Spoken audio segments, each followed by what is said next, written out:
But I've got to ask you. The last time we spoke, you told me a Rodney Dangerfield story about him farting in an elevator, Ah, and it was one of the funniest fucking stories I've that ever heard. story is not in this book. It will be in the sequel. All right, I'll make you a deal.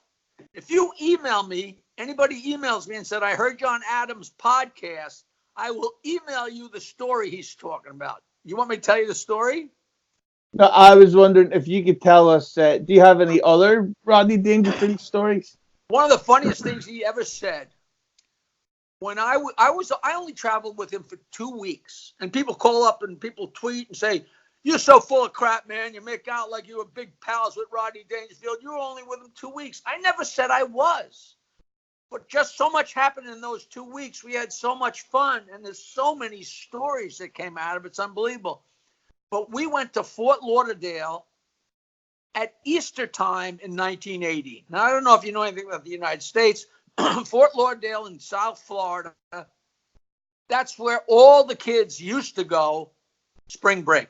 And I mean, it was wall to wall, guys, girls, drinking, fucking, sucking. It was insane. It wasn't even rampant with pot because people were too busy getting drunk and getting laid. You know, it was not that kind of laid back. Oh man, it was more like yeah, woo, woo, woo.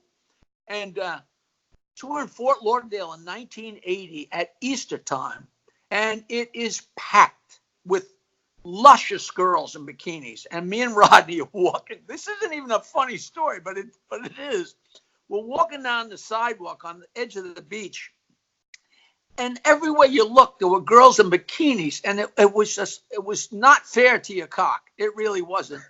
And we're looking, and out of a clear blue sky, Rodney turned to me and says, "Don't you wish you could just fuck anybody you want?" I almost fell down. I was like, yeah, but you don't really have to say that out loud, dude. Oh, we had such a hoot. We had such a hoot. But Just great.